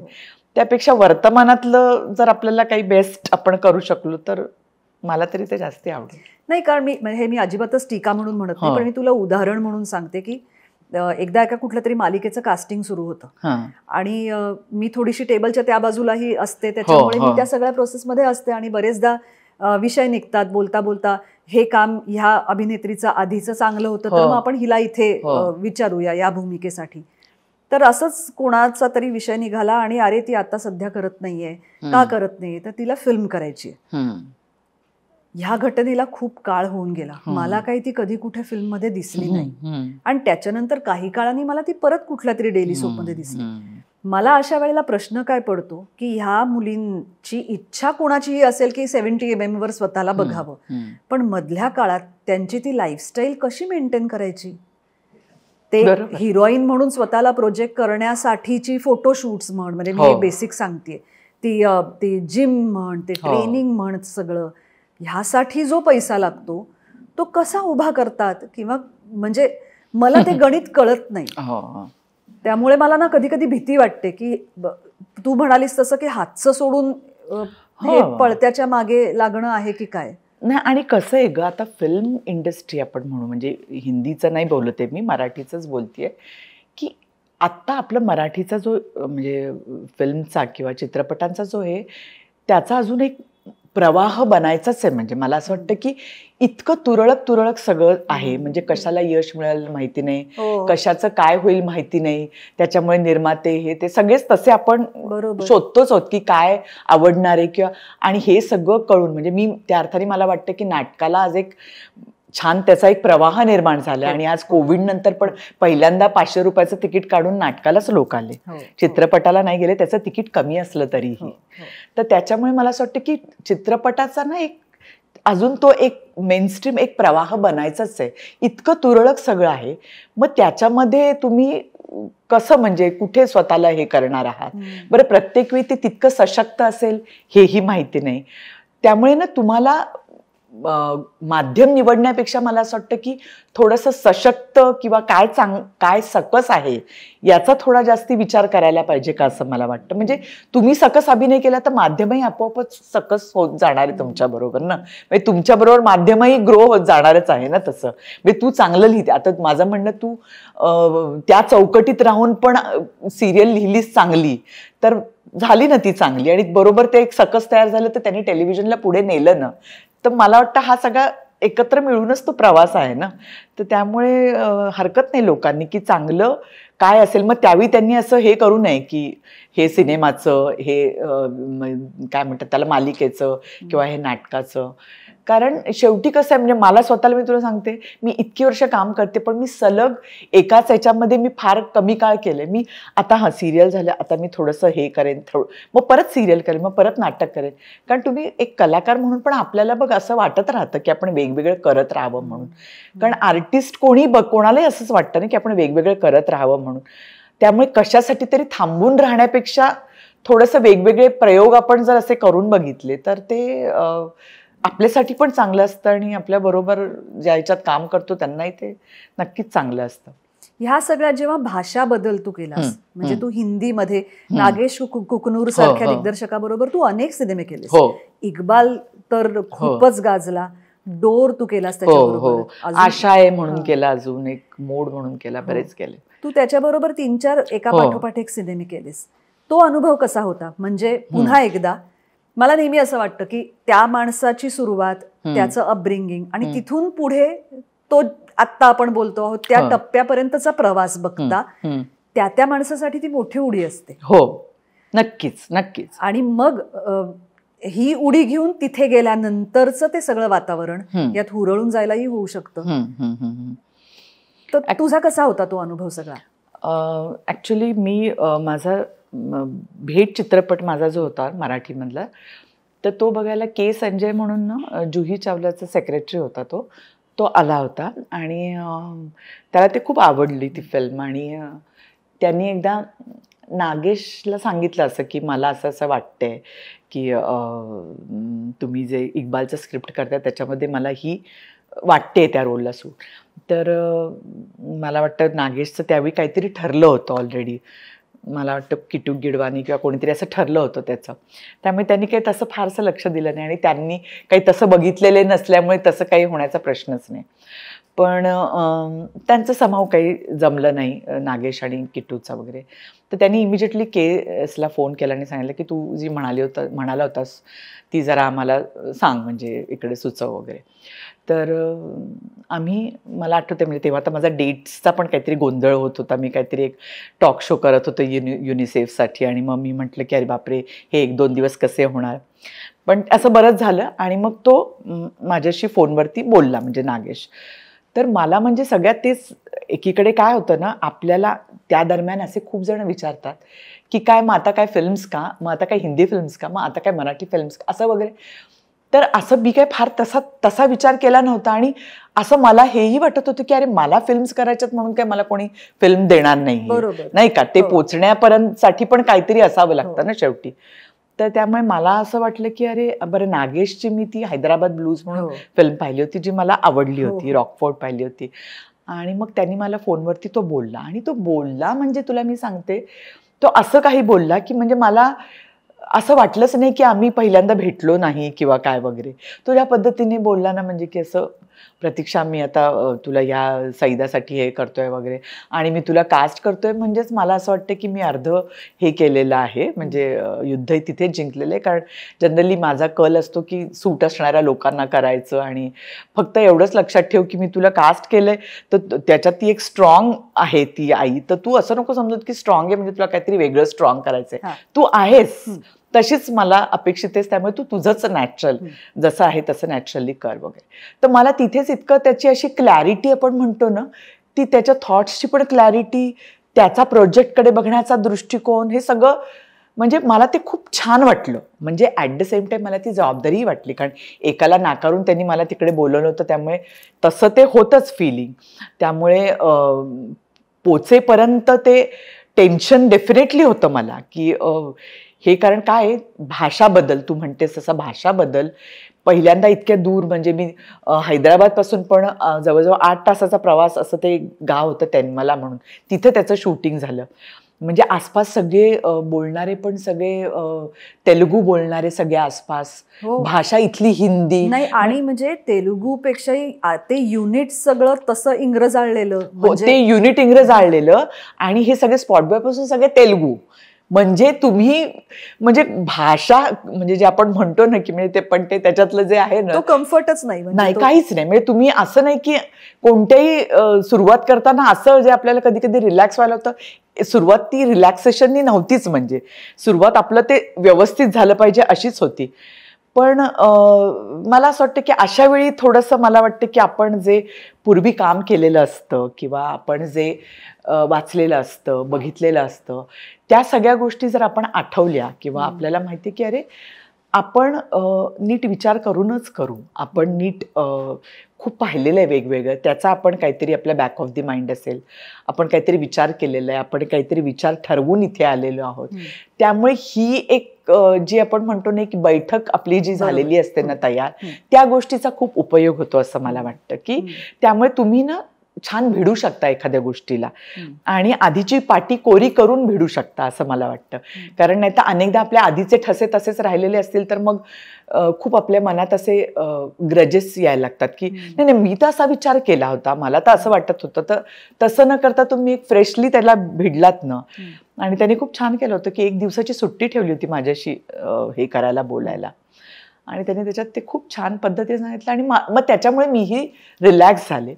पण तरीही पहिला दिवस होताच तो मला असं जरा कारण कामाची पद्धती समजून घेणं आणि त्याला जे पाहिजे ते आपल्याकडून मिळणं इथपर्यंतचा जो प्रवास असतो ना तो मला असं वाटतं नागेश नाही कोणाच्याही बाबतीत असतो की त्या माणसाला जे म्हणायचंय ते आपल्यापर्यंत पोचणं आणि आपण ते तसंच पोचवणं किंबहुना आपलं कॉन्ट्रीब्यूट करून ते पोचवणं हा नेहमीसाठीच मला वाटतं एक फार इंटरेस्टिंग जर्नी असतो. आणि तीच कलाकाराची किंवा आर्टिस्टची मला वाटतं तीच एक गंमत असते. म्हणजे की प्रत्येक वेळी तो प्रवास किती इंटरेस्टिंग होतोय ह्याच्यात आपण शोधात असतो आणि मग आपल्याला छान वाटतं नंतर आठवायला ते. प्रतीक्षाताई मी तुला जेव्हापासून बघतेय ना किंवा मी जेव्हापासून तुझ्या बरोबर काम केलंय आपण दौलत नावाच्या एका मालिकेमध्ये एकत्र काम करत होतो. इनफॅक्ट एक दिवस मला हेही आठवतंय की तू मी आणि पुष्कर शूटिंग संपल्यावर सिनेमा बघायला गेलो होतो आणि आपण परत आलो तेव्हा देबूदा भयंकर चिडले होते आपल्यावर की मला न सांगता तुम्ही का गेलात. कारण आपण कोल्हापूरच्या मजा केली होती रात्री उशिरा 12 वाजता आरामात आपण गप्पा मारत आलो होतो आणि आलो तर हॉटेलमध्ये समोर देबूदेवधर उभे आणि खूप चिडले होते आपल्यावर. मुद्दा असा आहे की मी कायम तुझ्याकडे बघितलं तेव्हा मला तू एक खूप कॉन्फिडंट व्यक्ती वाटत आली आहेस. एक महत्वाचं कारण ह्याचं असं मला वाटतं की दामिनी नंतर म्हण तुझ्या नावाला ते वजन निर्माण झालं होतं. दुसरी गोष्ट म्हणजे तुझी अनेक महत्वाची कामं तू जिगीषा या संस्थेबरोबर केलीस जी तुमचीच संस्था होती. त्यामुळे आपसूक त्या सगळ्यामध्ये एक कम्फर्ट होता. पण जेव्हा तू नागेश कुकनूर सारख्या एका मी तुला म्हटलं तसं की संपूर्णपणे वेगळ्या सेटअपमध्ये गेलीस तिथे सुद्धा कलाकाराचा किंवा त्या व्यक्तीचा तो कॉन्फिडन्स राहतो आणि जर नसेल राहत तर मग अशा वेळी काय करावं. तू म्हणालीस तसं तुमची वैचारिक बैठक त्याला आलीच पण मुळात तो कॉन्फिडन्स राहतो का. नाही कॉन्फिडन्स हा वेगळा आहे. मला असं वाटतं आपल्याला काय माहितीये एक थोडीशी एक अस्वस्थता येणं किंवा एक बरोबर होईल का नाही किंवा काय हे जातोय ते बरोबर आहे ना हे योग्य आहे ना असं मला वाटतं हा मनुष्य स्वभाव आहे. म्हणजे हा फार नैसर्गिक भाग आहे. मला असं वाटतं हा कोणी अवॉइड करू शकत नाही की तुम्ही काहीही जेव्हा घेता नवीन काही स्वीकारता त्यावेळी हे चांगलंच होणार असं तू भले बाहेर म्हणत असशील पण आत तुला माहितीच असतं की होईल ना हे चांगलं. म्हणजे जर तुम्ही स्वतःशी प्रामाणिक असाल तर म्हणजे नसाल तर प्रश्नच नाही. म्हणजे आत आपण डोकावून बघितलं तर हे प्रश्न येतात. जर नसेल डोकावायचं तर प्रश्नच येत नाही. पण मला असं वाटतं की ही फार नैसर्गिक प्रक्रिया आहे किंवा ही नैसर्गिक गोष्ट आहे असं मला वाटतं की आपण काहीही नवीन घेतो. म्हणजे तू असं म्हणतेस उद्या म्हणजे जिगीषामध्ये सुद्धा काम करताना मी सांगते की मला नवीन रोल घेताना किंवा नवीन हे स्वीकारताना माझ्या मनात तेव्हाही असंच असतं. म्हणजे मला 2-3 दिवस माझे असे पूर्ण असे मी आतमध्ये काय म्हणतात त्याला आपण जरा थोडंसं अबोल होऊन हे बरोबर होणार आहे का हे बरोबर होणार आहे का असं वाटतच राहतं. कारण तिथेही असं वाटतं की त्या एक्सपेक्टेशनला आपण उतरलो पाहिजे त्या कसोटीवर आपण उतरलो पाहिजे. आपल्याला कास्ट केले तर आपण त्याला आपण खरे उतरलो पाहिजे. म्हणजे त्यामुळे कोणत्याही प्रोजेक्टच्या बाबतीत ती असते. म्हणजे जिगीषाचा कम्फर्ट झोन असला तरी तिथेही ती असते. कारण शेवटी जेव्हा कास्ट होतो तेव्हा मी त्या जिगीषाची भाग असण्यापेक्षा त्या रोलसाठी मला निवडलेलं असतं. म्हणजे त्यामुळे त्यावेळी ते नातं तसंच असलं पाहिजे तो रोल आणि मी. त्यामुळे ते तिथेही तसंच असतं आणि बाहेरही असतं, कारण बाहेर अजून थोडंसं वातावरणाचं पण एक आपण म्हणू की आसपासचे लोक नवीन असतात, हे सगळं असतं. त्यामुळे हे सगळं होतंच सुरुवातीला. आणि अनेकदा मला असं वाटतं की आपल्या पहिला दिवस, दुसरा दिवस असं होतं कधी कधी की आपल्याला तितकंसं अजून ते समाधान मिळत नाही किंवा आपल्याला वाटतं अरे आपलं तेवढं 100% झालंय की नाही असं वाटत राहतं. आपण घरी येऊन त्याचा विचार करत राहतो. ही प्रोसेस आहे आणि ते असं वाटतच राहतं. पण म्हणून मला असं वाटतं कॉन्फिडन्स घालवता कामा नये, कारण कॉन्फिडन्स ही वेगळी गोष्ट आहे आणि ती तुम्ही अर्न केलेली गोष्ट आहे असं मला वाटतं. तुम्ही ती मिळवलेली गोष्ट आहे की मला कष्टाने हे करायचं आहे आणि म्हणून माझा तो कॉन्फिडन्स आहे. त्यामुळे कष्ट करायला मला माहिती आहे मी कुठेच मागे पुढे पाहणार नाही, तो आळस नाही आहे माझ्यामध्ये. तर त्यामुळे तो मी कष्ट करायला तयार आहे ना, मग ठीक आहे आत्ता नाही अजून 1-2 दिवसांनी ते होईल. त्यामुळे तसा मी तो कॉन्फिडन्स लूज होऊ देत नाही, म्हणजे भूमिका करताना असं मी म्हणते. कारण आता कदाचित काळाच्या ओघामध्ये आपण असं म्हणू की आताचे काम करण्याच्या पद्धतीमध्ये समजा कधी कधी हे वेगळं वाटतं आपल्याला की अरे आपण इतके दिवस काम करतोय पण आपल्या म्हणजे जे आपल्याला काम देणार आहेत त्याच्यापर्यंत आपण पोचतोय की नाही असं वाटू शकेल. पण मला असं वाटतं काम जेव्हा मला येतं त्यावेळी माझा कॉन्फिडन्स कधीच लूज होत नाही. मला त्याच्याबद्दल छान काळजी वाटते, उत्सुकता वाटते, हुरहुर वाटते आणि ते त्याच्यामध्ये मला असं वाटतं की मेंटली मी पूर्ण ऑक्युपाईड होते, पण माझा कॉन्फिडन्स नाही जात.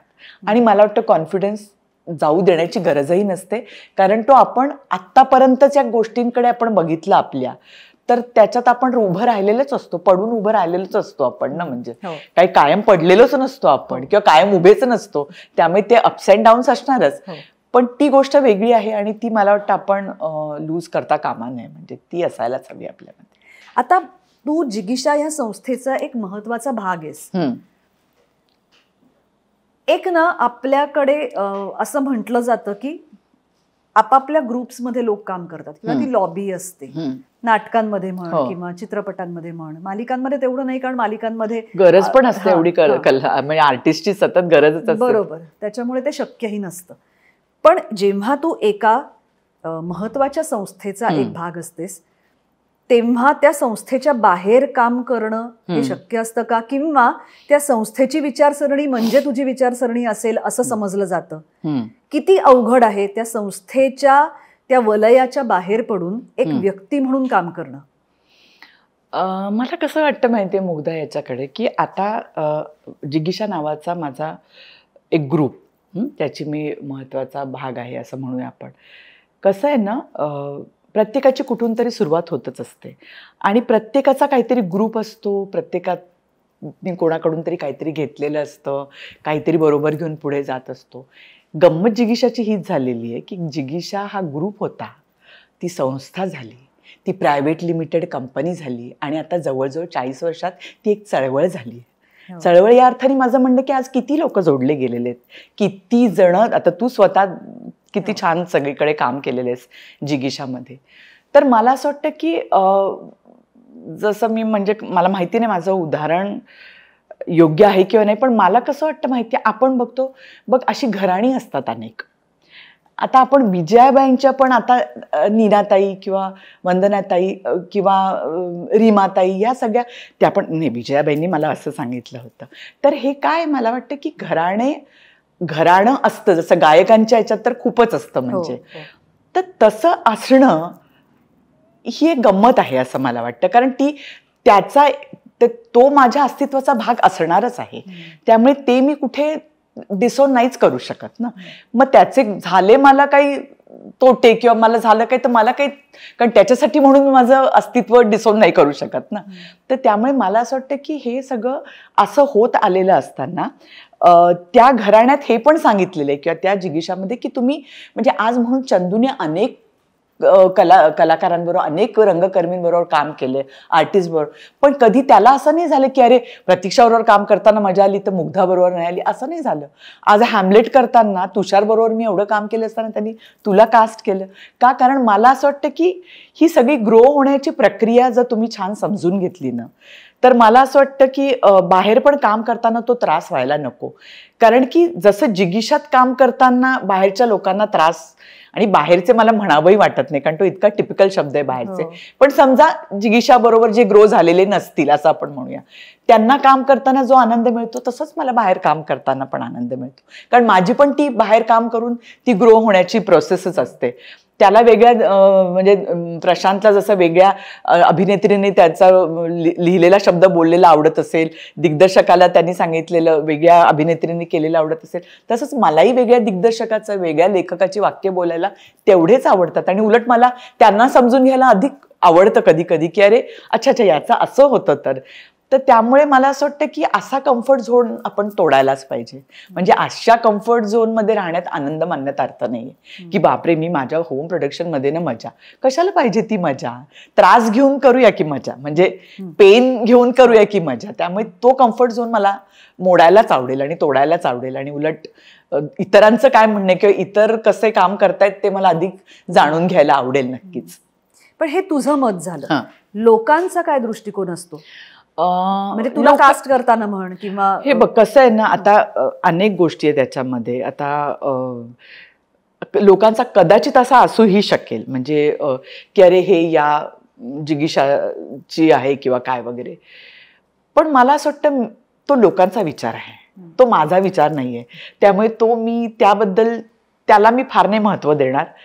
कारण त्यांच्यासाठी म्हणून मी माझा काहीतरी एक जो माझी विचारधारा असेल किंवा माझं जे काय म्हणणं असेल किंवा माझी जी या क्षेत्राबद्दलची दृष्टी असेल किंवा म्हणणं असेल, तर ते कसं मी डिसोन करू नाही का, त्याच्यासाठी तसं नाही मी करू शकत ना. म्हणजे त्यामुळे त्याबद्दल त्यांनी विचार करावा. कारण शेवटी कसं आहे ग की आपण आपली फॅमिली आहे, तर आपली फॅमिली तुम्ही एकत्र राहता बुवा, तुम्ही एकत्र कसं काय फॅमिलीत तुम्ही एकत्र राहता. अरे नवरा बायको मुलगा हे एकत्र राहणारच ना, त्याचा काही इतरांना तसा त्रास होण्याची गरज नाही. म्हणजे नाही का, त्या परक्या माणसाला त्याचा त्रास होण्याची गरज नाही. अरे यू आर वेलकम, पण आमच्या फॅमिलीत तुम्ही वेलकम. त्यामुळे तसं आहे मला वाटतं की ते घराणं, मग तो आता आमचं सगळ्यांचंच नाटक एक फील्ड असल्यामुळे आमचं एकत्र आपण जसं म्हणू की एक्सटेंडेड फॅमिली म्हणतो तसं पण झालंय. तर त्यामुळे याच्यात सगळे वेलकम पण आहेत आणि हे पण आहेत. त्यामुळे त्यांनी जर तसं बघत असतील तर मला वाटतं त्यांनी त्याचा विचार करावा. मी फार विचार करायची गरज नाही. मला सांग प्रतीक्षा, ते तू इतक्या सशक्त स्त्री भूमिका केल्यास आतापर्यंत, त्यांच्याविषयी तू थोडं मला सांग की त्या भूमिका, त्यांचा तू विचार कसा केलास, त्यांचा तू अभ्यास कसा केलास. तू म्हणतेस ते ऍक्च्युली मी म्हटलं ना की मी एकतर दूरदर्शन जेव्हा आपण म्हणू की एक प्रयोगशील होतं जेव्हा, किंवा वेगवेगळे प्रयोग जिथे करून बघितले जायचे, त्या काळातल्यापासून मी दूरदर्शन करत असल्यामुळे, जसं तू आत्ताच मगाशी आपण उल्लेख केला, दामिनी असेल, वसुधा असेल, दौलत असेल. तुला दौलत आठवत असेल की सहकार क्षेत्रावरची ती सिरियल होती. आणि ती सहकार क्षेत्रावरची पण असं नाही, अनेकदा आपल्याकडे आता कसं होतं की सिरियल सुरू होताना त्याचा असतो एक कॅनव्हास वेगळा आणि तो बदलत जातो. आणि मग नंतर हळूहळू शेवटी ते घरातल्या बायकांचं आणि हे राजकारण आणि याच्यावरच येऊन ठेपतं.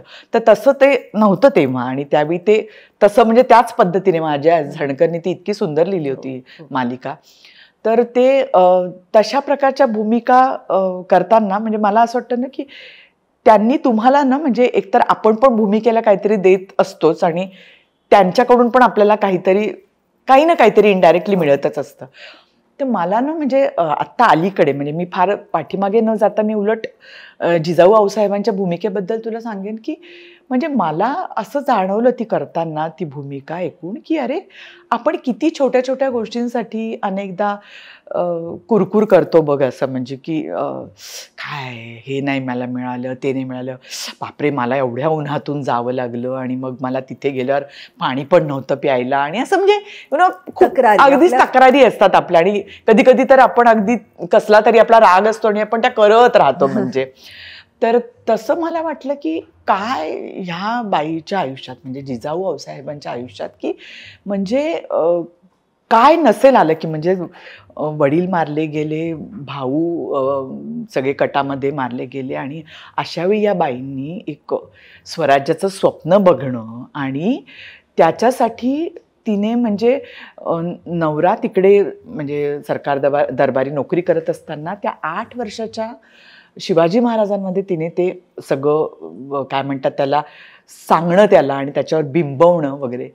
ते हे सगळं करताना म्हणजे मला असं वाटलं की आपण किती म्हणजे नाहीच ग अजून पोचलेलो असं आपण तिथपर्यंत. आपल्याला जे वाटतं ना की आपण किती छोट्या छोट्या गोष्टींमध्ये अडकतो आणि आपल्याला किती मोठ्या लेवलला खरं तर विचार होऊ शकतो आणि ठरवलं तर किती मोठं स्वप्न बघितलं जाऊ शकतं, ते जाण्यासाठी कसं प्रयत्न केले जाऊ शकतात.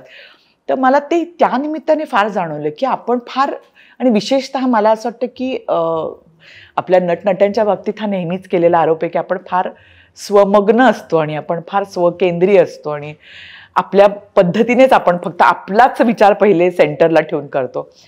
तर कुठेतरी मला वाटतं ती एक वाईडर आपण जे बघणं असतं ना, म्हणजे एक मोठा कॅनव्हास ठेवून बघणं जे आहे ना, ते फार मला वाटतं अशा भूमिकांमधून तुम्हाला बघायला मिळतं. कारण आपण आपली लेन्स बदलते. लगेच आपला चष्माच बदलतो लगेच, की आपल्याला अरे मी काय विचार करत होते, मला आजचा डबा मिळाला नाही तर आणि आजचं जेवण चांगलं नव्हतं तर आपण बोलत होतो आणि ते कोणत्या ह्याच्यातून आले असतील. म्हणजे आज त्या सुनांशी वागण्याची त्याची पद्धत असेल, आज त्या स्वराज्याचं स्वप्न बघण्याचं असेल. तर मला ती म्हणजे म्हणून मला असं वाटलं ना की मी जेव्हा ती आजी होती त्याच्यामध्ये, ती म्हणजे जिजाबाई या आजी होत्या त्या शंभू महाराजांच्या, तर मला ते इतकं छान समजून घ्यावं असं वाटलं ना की सईबाई गेल्यानंतर आईचं प्रेम देणारी आणि दुसरीकडे एक स्वराज्याचं स्वप्न दाखवणारी, म्हणजे हे खूप वेगळं रसायन आहे असं मला वाटलं. आणि मला जो आपण म्हणतो ना हल्ली इतकं सशक्त आणि हे, तर ते किती सशक्त होतं म्हणजे. आणि तसं आपण म्हणतो सावित्रीबाई फुलेंचं असेल, हे असेल. त्यामुळे ह्या भूमिका निश्चितपणे आपल्याला बघण्याचा एक दृष्टिकोन देतात आणि आपणच आपल्याला परत एकदा विचार करायला लागतो त्या निमित्ताने. आणि म्हणून मला त्या भूमिका करताना नेहमीच असं वाटतं की जेव्हा एखाद्या भूमिकेला काहीतरी जेव्हा एक म्हणणं असतं, एक सत्व असतं जे एक, तेव्हा त्या करायला फार छान वाटतात. कारण ते करताना आपल्यालाही एक वेगळं समाधान मिळतं आणि लोकांनाही मला वाटतं ते मिळत असावं निश्चितपणे. हो, डोळसपणे भूमिका केली की त्याचा एक वेगळा परिणाम नक्की होतो. निश्चित होतो. त्यामुळे ते समजून घेऊन करणं ना, म्हणजे काय म्हणतात त्याला, म्हणजे वरवरचं करण्यापेक्षाही त्याची कदाचित मला असं वाटतं की ते नुसतंच असं तिचे हातवारे कसे आणि तिने काय मेकअप केला असेल अशापेक्षाही मला वाटतं त्यांच्या अंतरंगात डोकावून बघणं आणि ते पोचवणं हे मला खूप छान वाटतं. म्हणजे ते करायला मिळायला पाहिजे म्हणजे प्रत्येक भूमिकेमध्ये असं वाटतं. तू आता तक्रारी वगैरे म्हणालीस ना, त्याच्यावरनं प्रतीक्षाताई मला असं वाटलं की कदाचित हे थोडंसं स्टेटमेंट म्हणून मला नंतर ऐकावं लागेल याच्यावरनं काही जणांकडनं, पण सातत्याने ज्या नायिकेच्या भूमिका करत असतात ना, त्यांना एका विशिष्ट काळानंतर एक नायिका सिंड्रोम होतो. कारण त्यांना कामाच्या ठिकाणी नायिका म्हणून महत्व मिळत असतं. एक काळ असा येतो जेव्हा आपली सद्दी संपते, बरोबर, एक पिढी बदलते, वेगळ्या नायिका आपल्या समोर येतात आणि आपल्याला वेगळ्या प्रकारच्या भूमिका मिळायला लागतात ज्या नायिकेच्या नसतात. बरोबर. आणि अनेकदा अशी उदाहरणं आपल्या सगळ्यांच्या डोळ्यासमोर असतात की तिथे मग त्या अभिनेत्री स्वतःला नाही ऍडजस्ट करू शकत. तुम्ही टेक्निकली सिनियर असता पण तुमचंच वागणं कम्फर्टेबल नसतं. बरोबर. ह्या सिनियर अभिनेत्रींनी काय करावं वागताना, कारण तुमच्याकडे बघून नवीन पिढी पुढे येणार असते. हो, नाही मी तुला म्हटलं ना तसं आहे की आपण बेसिकली ना जेव्हा आपण म्हणजे वर जात असतो त्याच वेळी आपल्या डोक्यात हे पक्क माहिती असायला पाहिजे की याच्यात परतीचा पण प्रवास आहे. त्यामुळे स्टेप डाऊन होणार आहोत हे आपल्याला माहिती असायलाच हवं.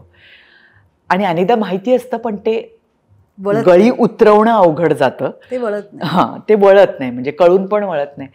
पण म्हणून मला नेहमी असं वाटतं की आपला प्रवास किंवा आपला मेन हा काय असावा मुद्दा, किंवा आपलं ज्याला आपण म्हणतो की मला काय करायचंय, तर मला चांगल्या भूमिका करायच्यात, हे जर आपल्या मनात असेल ना, मला नायिका व्हायचंय असं असेल तर मग जरा अवघड आहे. मला चांगल्या भूमिका करायच्यात. मग कदाचित त्या नायिकेच्या आईची पण स्ट्रॉंग असेल भूमिका, त्या नायिकेच्या सासूची पण असेल किंवा नायिकेच्या मैत्रिणीची पण असेल, काही असू शकेल. तर मला चांगल्या भूमिका करायच्यात हाच या क्षेत्रासाठी मला वाटतं आपला मेन हेतू असला पाहिजे. आणि मला या फील्डवरती या क्षेत्रावरती माझं अनकंडिशनल लव्ह असायला पाहिजे. म्हणजे अटींचं प्रेम नको की मला हा मिळाला तर मी करेन, मला असं नको. मला वाटतं की त्याच्यासाठी आपल्याला नाही, मला इथे मी रमते, मला इथे छान काम करायचंय आणि मला इथे छान वेगवेगळे प्रयोग करून बघायचे, मला हे पण करायचंय, मला सिनेमा पण करायचा आहे, मला नाटक पण करायचंय, मला कॉम्पेरिंग पण करायचंय मला. आणि हे करायचंय म्हणजे काय हाऊस म्हणण्यापेक्षा हे करून बघून आपण शिकतो पण ना. अनुभव ही काय नुसतं हे नाहीये की म्हणजे करून बघायचं म्हणजे मला हौशीपणा नाही येतो, त्याच्यामध्ये काहीतरी शिकण्याची भूमिका आहे. मला वाटतं आजच्यापेक्षा कालच्यापेक्षा मी आज अजून बदललेली असेल, आजच्यापेक्षा उद्या अधिक बदललेली असेल असंच अपेक्षित आहे त्याच्यामध्ये. तर त्यामुळे तसा आपला जर प्रवास असेल ना तर मला वाटतं की मग आपल्याला त्या परिस्थितीशी जुळवून घ्यायला फार त्रास नाही होणार. आणि मला अनेकदा हेच वाटतं की खरं आहे तू म्हणतेस ते की आपल्याकडे अनेकदा ते बघत असतात की अरे यांनी काय काय केलंय, हे काय. आणि अशा वेळी आपण काहीतरी विचित्र वागलो आणि अशा वेळी काहीतरी नाही मला सगळ्यांच्या नंतर अर्ध्या तासाचा कॉल टाईम द्या असं म्हटल्यावरती मला वाटतं त्यांच्या मनातून आपण जरा उतरत असूच, नक्कीच उतरत असू. त्यामुळे आपल्याला आपलं वागणं आणि हे खूप चांगल्या पद्धतीने ठरवायला पाहिजे की. आणि मी नायिका असताना अशी वागत होते मग आता असंही नको. मला वाटतं जनरलीच आपण एक डिसेंट असायला हवं सगळंच एकूण. म्हणजे नायिका असतानाही आपण काही टँट्रम्स थ्रो करायला नको किंवा स्टेप डाऊन झाल्यावरही काही आपण आता गरीब गाय व्हायला नको. जे हक्काचं आहे ते मागा तुम्ही, पण जे उगाच ओढून ताणून आहे त्याच्या कशाला मागे लागता. म्हणजे मी तुला सांगते, मी एक हिंदी मालिका करत होते आणि माझ्याबरोबर एक म्हणजे आम्ही दोघी रूम शेअर करतो, माझी मुलगीच दाखवली होती. आणि ती दररोज उठून सकाळी आली की दररोज म्हणजे 2 मुली होत्या मला, एक त्या सिरियलची हिरोईन होती आणि ही दुसरी होती. तर ती दररोज आल्यावरती यहाँ ये नहीं रखा, वहाँ वो नहीं रखा, टिश्यू बॉक्स मेरा बड़ा चाहिए, मग असं तिचं सगळं सुरू व्हायचं. आणि असं 8 दिवस झालं. मी तिला शेवटी एकदा सांगितलं, म्हटलं अगं तुला नाही वाटत आहे का तुझा ह्याच्यात जास्ती वेळ जातोय? तुला आलेले सीन आहेत तिकडे ते पाठ करायचे, तुला करायचं असेल तर ती जी हिरोईन आहे ना म्हटलं तिच्यापेक्षा तुझं काम कसं चांगलं होईल याचा विचार कर. आणि ते जर चांगलं झालं ना तर तुला सांगते म्हटलं तुला आपोआप अनेक गोष्टी मिळतील. म्हणजे तुला मी सांगते ना, आपण पण जेव्हा नवीन सेटवरती जातो तेव्हा मी तुला म्हटलं ना की आपण आधी आपल्याकडे असे तटस्थ नजरेने बघत असतात सगळे स्पॉटवाले, लाईटवाले वगैरे. पण जेव्हा आपण एखादा चांगला शॉट देतो तेव्हा त्यांच्या डोळ्यात आपल्याला तो आदराचा भाव दिसतो. आणि दुसऱ्या दिवशी येऊन ते आपल्याला विचारतात की मॅडम चाय लावू क्या. तर म्हणजे मला असं वाटतं हे अर्नच करायचंय तुम्हाला. मग तुम्ही काय अर्न करायचंय? तुम्हाला तो स्टारडम अर्न करायचा आहे, तुम्हाला तुमचं चांगलं हे अर्न करायचं, रिस्पेक्ट, ते तुम्ही ठरवा. तर म्हणून मी तिला म्हटलं की कशाला अगं, तू करशील चांगलं काम ना तर दुसऱ्या दिवशी तुला ते म्हणतील किंवा तुझ्याशी बोलण्यातला त्यांचा फरक तुझ्या लक्षात येईल म्हटलं. पण तू ह्याच्यात वेळ घालशील तर त्याला तुला वेळ नाही देता येणार. त्यामुळे मला वाटतं की ह्या सगळ्या गोष्टींना किती महत्त्व द्यायचं. त्यांनी जर आपला हा क्रिएटिव्ह वेळ वाया जाणार असेल तर मला नाही बाबा ते महत्त्वाचं वाटू नये रादर. कारण आपण त्याच्यासाठी आहोत ना इथे. असं म्हणजे मे बी हे सगळ्यांना पटेल असं माहिती, पण मला तरी असं वाटतं. म्हणजे तू तर इतक्या एका पाठोपाठ एक उत्तम भूमिका केल्यास, इथून पुढे तुला काय करावं असं वाटतं? एकतर भूमिकाच अजून खूप वेगवेगळ्या कराव्याशा वाटतात डेफिनेटली. कारण कसं असतं ग की आपण करत राहिलो तरी आपल्याला असं लक्षात येतं. आणि आता तर इतक्या गोष्टी झाल्यात, वेब सिरीज आहेत, हे आहेत, आणि खूप छान पॅटर्न्स बदललेत. म्हणजे टेकिंग पॅटर्न्स बदल, म्हणजे तिथे आपण बघतो वेब सिरीज मध्ये तंत्र खूपच बदललंय. म्हणजे आणि रादर जुळवून घेणं हाही एक वेगळा चॅलेंज. आणि म्हणजे ते अनेकदा त्याची भीती वाटावं असं ते बदललेलं आहे. आणि त्याच्याशी आपलं ते होईल का नाही कोप आपण असं पण वाटावं असं आहे. पण ते सगळं चॅलेंजिंगच आहे. म्हणजे त्यामुळे ते सगळं तर डेफिनेटली करावंसं वाटतं की करून बघावंसं वाटतं. आणि आपण किती पाण्यात आहोत ते बघावंसं वाटतं. बापरे तुला अजूनही असं वाटतं की आपण किती पाण्यात होते, पण असं वाटत राहावं ना, असं मला वाटतं. कारण त्याच्याशिवाय ना तुमचा इंटरेस्ट नाही होल्ड होत, मला असं वाटतं. कारण तुम्हाला जर ते इंटरेस्टिंगली करायचं असेल, इंटरेस्ट घेऊन करायचं असेल, तर तुमची ती उत्सुकता कायम राहिली पाहिजे. आणि काय म्हणतात त्याला, आपल्याला ते नवनवीन बघितलं पाहिजे. म्हणजे किंवा हे बघ, प्रत्येक वेळी तो चान्स मिळेल असं नाही, पण तरी सुद्धा मिळाल्यावरती आपण तेवढं सजग असलं पाहिजे किंवा तेवढं तयार असलं पाहिजे. कारण ती प्रत्येक वेळी संधी तितकीच सकस असेल असं नाही. पण कारण शेवटी कसं आहे ना, की आर्टिस्टला शेवटी मिळालेल्या याच्यातूनच अनेकदा निवडावं लागतं. त्यामुळे तो काही प्रत्येक वेळी तेवढं चांगलं असेल असं नाही, पण त्याच्यात पण काय करू शकतो याचा विचार करावा.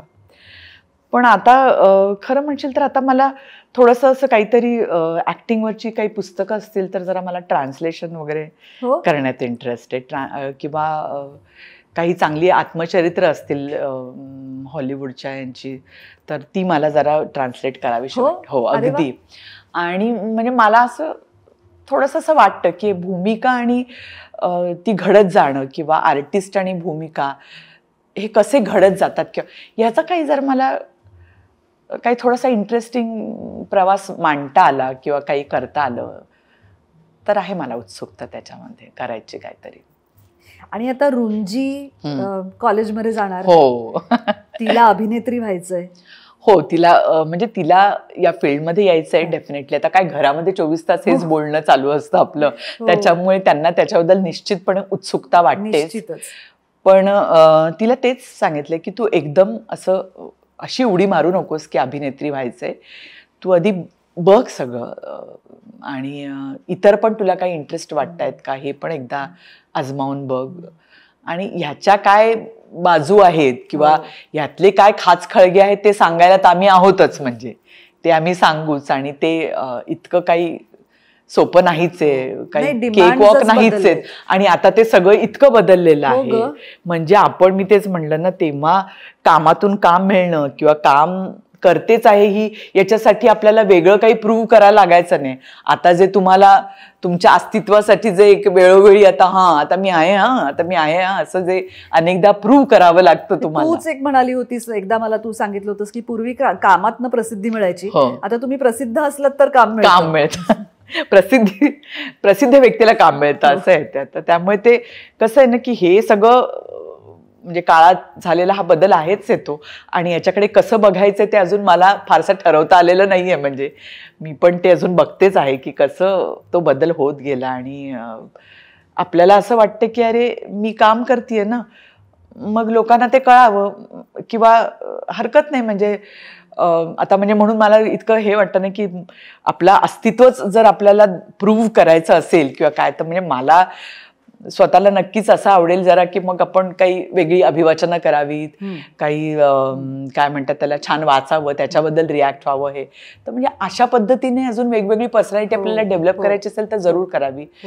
पण ते बाकी गोष्टींमध्ये अजून काही माझा एवढा गती मला आलेली नाहीये. म्हणजे पण नाही, ते कसं झालंय सांगू का, सोशल मीडिया किंवा तू म्हणालीस तसं की अभिवाचनं करावी किंवा तिथे ना प्रत्येक माणसासाठी एक स्पेस आहे. म्हणजे मला त्याच्यातली आवडणारी गोष्ट अशी आहे की त्याच्यात आपण स्वतःला कुठल्या पद्धतीने प्रोजेक्ट करायचं हे प्रत्येकाच्या ठरवण्यावर आहे. म्हणजे एक माणूस रील करतो म्हणून ती सगळ्यांनी करावी नाही, ज्याचा त्याचा मार्ग नाही. आणि आपण इतके यांनी बघतही नाही असं. आणि ज्याला ज्याच्यातून आनंद मिळतो तो प्रश्नच नाही, तो करावा. पण त्या पलीकडे आपण आता साधं इंस्टाग्राम उघडलं किंवा फेसबुक उघडलं, किती माणसं किती गोष्टी करत असतात.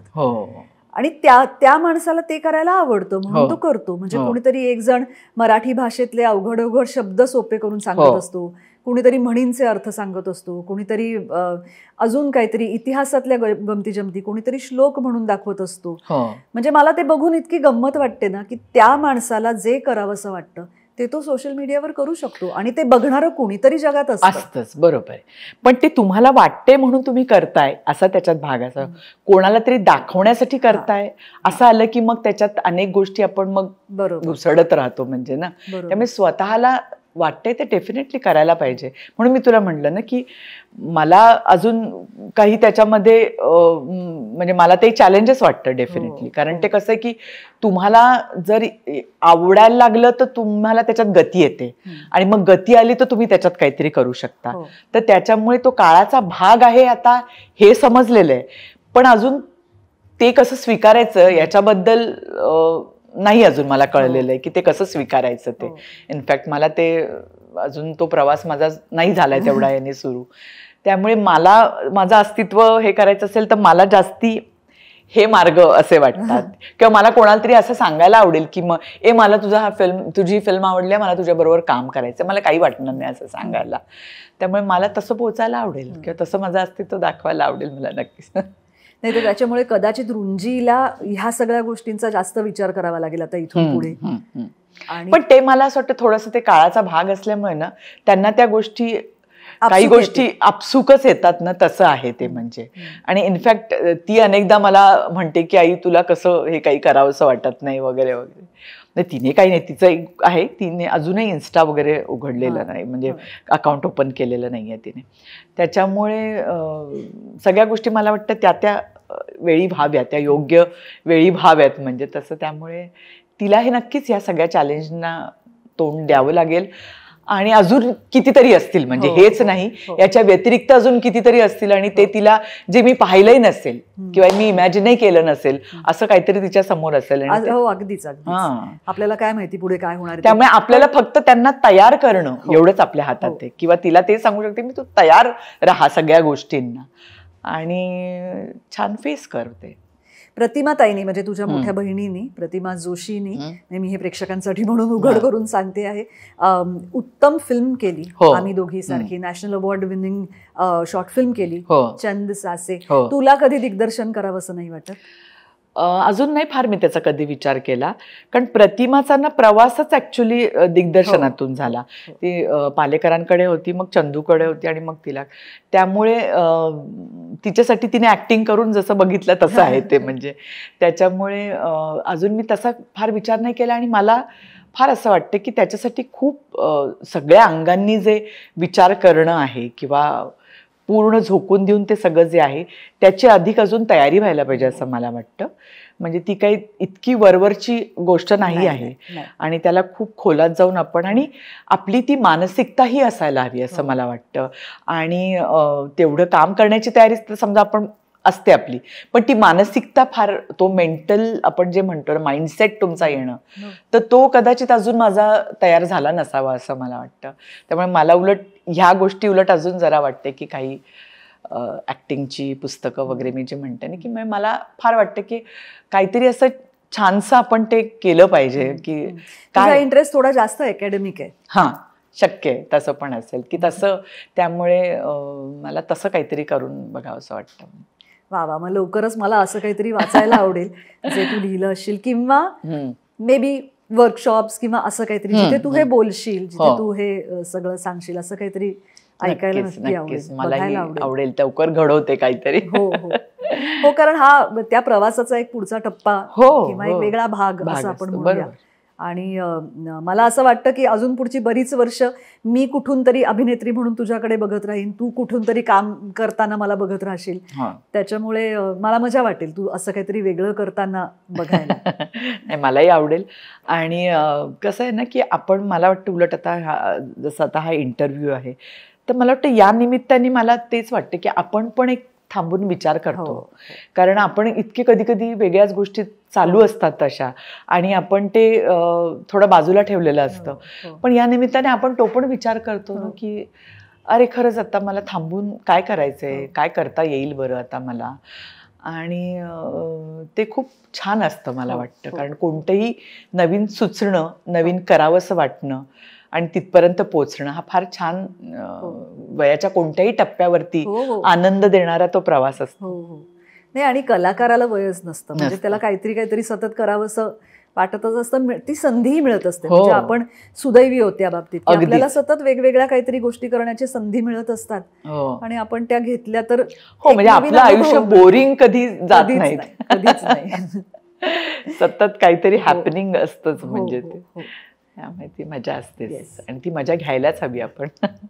लवकरच तुझं नवीन नाटकही मला बघायला मिळू. हो येस. नाही नाटकाचं तर आहेच, म्हणजे मला आता नाटक करायचंच आहे. हो हो पण ते छान असायला पाहिजे हेही तेवढंच खरं, कारण ती सगळी तालमीतली मजा आणि हो. ते याच्यासाठी नाटक आपण करतो, हो, त्यामुळे हो. ते सगळं अनुभवायला जिथे मिळेल ते करायचं.